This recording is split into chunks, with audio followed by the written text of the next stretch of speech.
you said that you were a cultural Christian. Okay, and so that raised a number of questions in my mind. And the first question was, you are changing the subject. No, I'm not.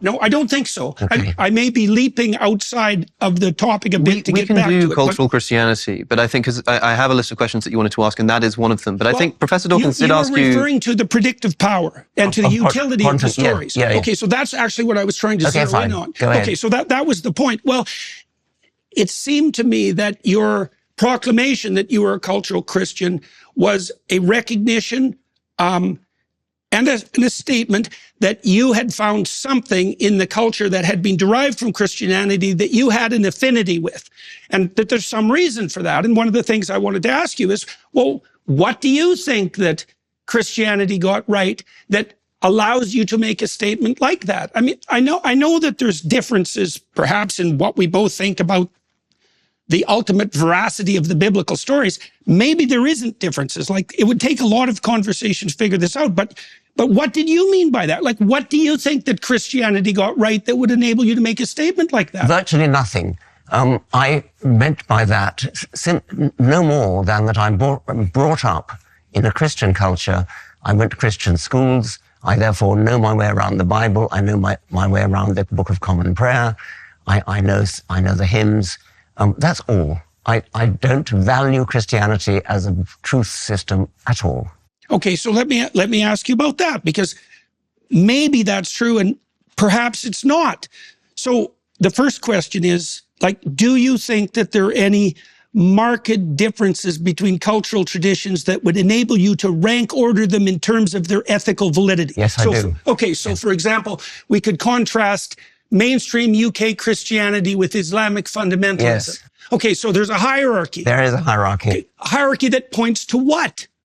Well, in the case of Islam, I dislike any religion which punishes apostasy with death, that throws gay people off high buildings, that practices clitoridectomy. That seems to me to place Islam on a lower level than Christianity, but that's not to say anything very positive about Christianity. Well, it might be to say something positive about Christianity. Like, I think that question is open, because you might ask yourself, what did Christianity get right that led it away from those particular presumptions and towards something that you regard as more ethically appropriate? Like, this isn't a trivial question. It's a very modest claim. There's not very much. I mean, to be better than a religion that throws gay people off high buildings is not really a very virtuous achievement. I don't know. I don't know if that's true, because if you look at the barbarism that characterizes the human past, you might think that any progression whatsoever towards something approximating mercy and tolerance is nothing short of a bloody miracle. Well, like, people are pretty ruthless, and so are our chimpanzee cousins. Yes, they are. Right. So, yes. So we move forward into the light with great difficulty. Yes, and yes. The fact that we can take that for granted now, and that it seems self-evident and deserving of faint praise, it's not so clear to me that that's a reasonable proposition. Okay, let's grant the faint praise, but that has nothing to do with the truth value, and what I care about is the truth value. I see no truth value in the claims of Christianity, the virgin birth, the resurrection, the miracles. Do you believe in any of those? Do you believe Jesus was born a virgin? As I said before, there are elements of the text that I don't feel qualified to comment on. My experience has been that the more, I know from a metaphorical perspective and from a mythic perspective what the story of the virgin birth means, and I accept that. I know, for example, that any culture that doesn't hold the image of the woman and infant sacred dies. Do you mean? And I don't know how that needs to be expressed in a form. Is it true, though? Do you mean that you don't know? Well, let me ask you about that, because truth, this is something I talked with Sam Harris about too. Truth, as we know, is a tricky business. Do you think there are differences in the truth claims between different writers of fiction? Like, is Dostoevsky more profound than... No, well, I wouldn't call fiction truth claims anyway. I mean, he's a... Then on what grounds do we rank order the fiction in terms of quality? Like, Dostoevsky is a profound purveyor of fiction on the philosophical front, unbelievably deep and profound. Yes, There's something true about what he's writing about. It's nothing to do with the truth that science is concerned with. The truth of science is the truth that gets us to the moon. I mean, this is nothing to do with whether one writer of fiction has a sort of insight into human nature. That goes without saying. I accept that. Okay, so how do we deal with the notion that on the purely factual side, how do we deal with the idea? Let's take you talked about clitoridectomy. Let's talk about the oppression of women. Yes. We make a scientific case that that's inappropriate? Or is it a case that we're making on some other grounds? Like I see in the Judeo-Christian tradition, one of the earliest pronouncements is that both men and women carry the image of God, both. And that sets a certain tone to everything that follows. And it is a remarkable proclamation given its radical age, that both men and women carry the image of God and are to be treated as something with intrinsic value outside of the domain of power and politics. And it isn't obvious to me, having thought about this a lot, how we deal with that in the pure realm of fact. Because one of the facts is, if I can oppress you, why the hell shouldn't I? Yeah, my job is to keep things on track here. I think there are a number of questions which Professor Dawkins has asked quite directly that we still haven't really heard an answer for. Okay. When Professor Dawkins asking about the virgin birth, you started talking about metaphor, you started talking about myth. I think anybody listening to this conversation will understand that maybe a society that doesn't believe in the virgin birth won't work. Maybe that's the predictive power that you're talking about. But I think you must understand that when Professor Dawkins is asking you, do you believe that Jesus was born of a virgin? He means something like a biological fact. And by the way, saying I don't know, or saying, I'm not qualified to comment, is an answer to that question, but is that your answer, that you don't know? I said earlier, and I would hold to this, is that there are elements of the text that I don't know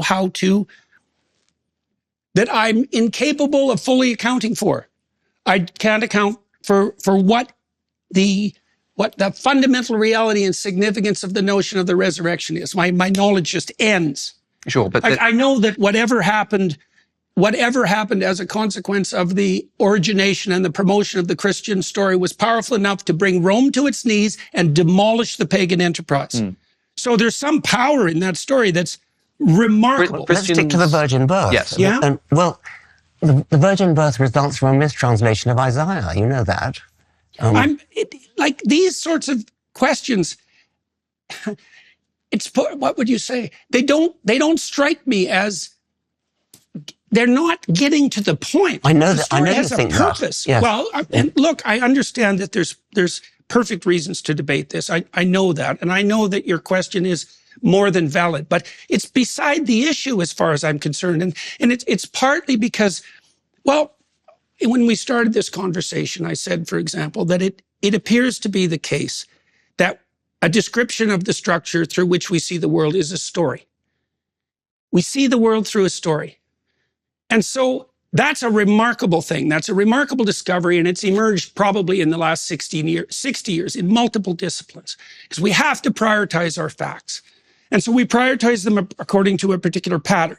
And there are patterns that seem to work and to propagate themselves properly and to orient cultures towards life abundant. And there are other patterns, the pattern of Cain, for example, that lead to absolute bloody devastation.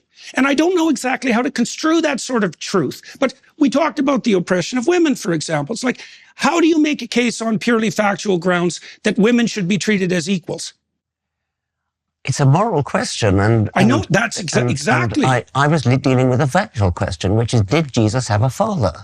And you won't answer it. Well, it's Jesus a different had kind an of question. father and a heavenly father, like almost all mythological heroes. So he wasn't born of a virgin then? So you're saying that Jesus was not born of a virgin?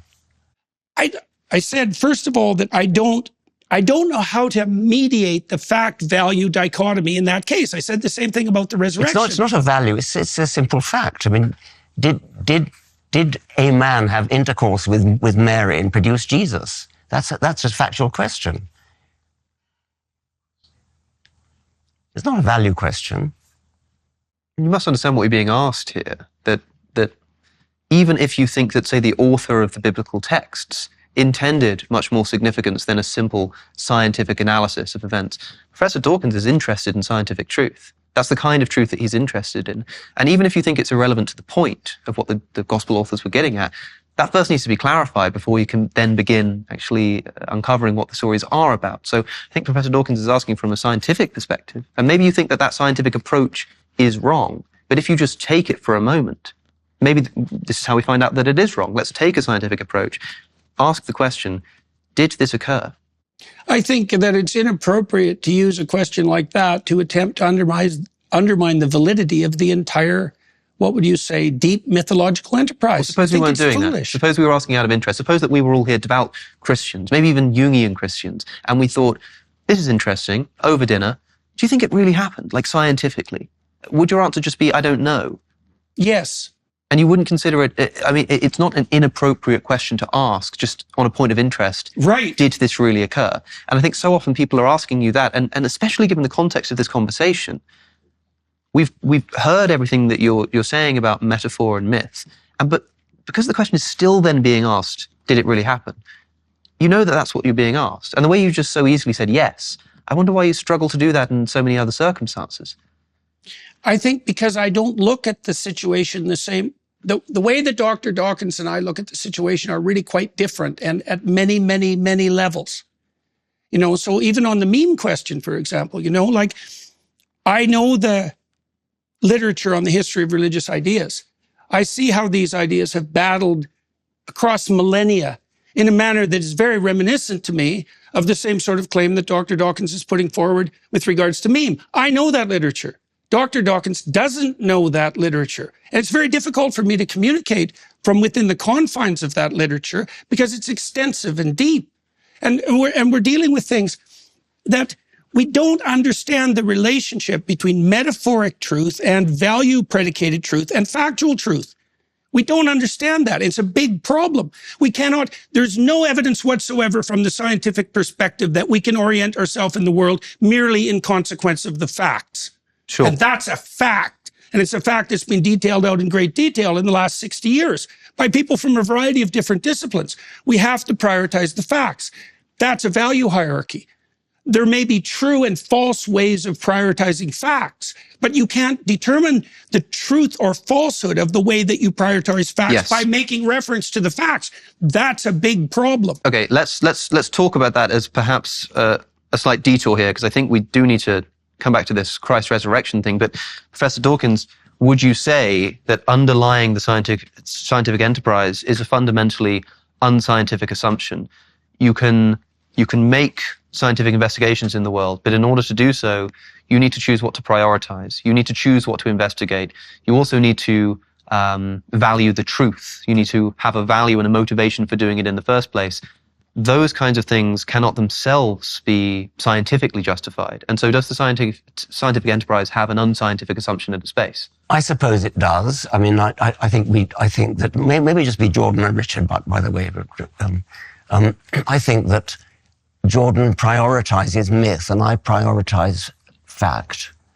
And I think myth is kind of vaguely interesting, but it's not the be-all and end-all of my life. I think it's somewhat secondary to scientific fact, the sort of facts that tell us how old the universe is, how old the world is, the history of life, the engineering achievements of landing a spacecraft on a comet. These are the things that science can do.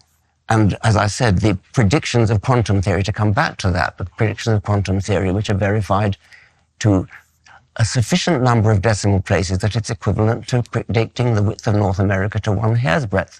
Now, that is, however difficult quantum theory is to understand, that is what you can get from quantum theory. Now, the mysteries of the Bible, if they are mysteries, aren't in the same league. I mean, they just don't cut it.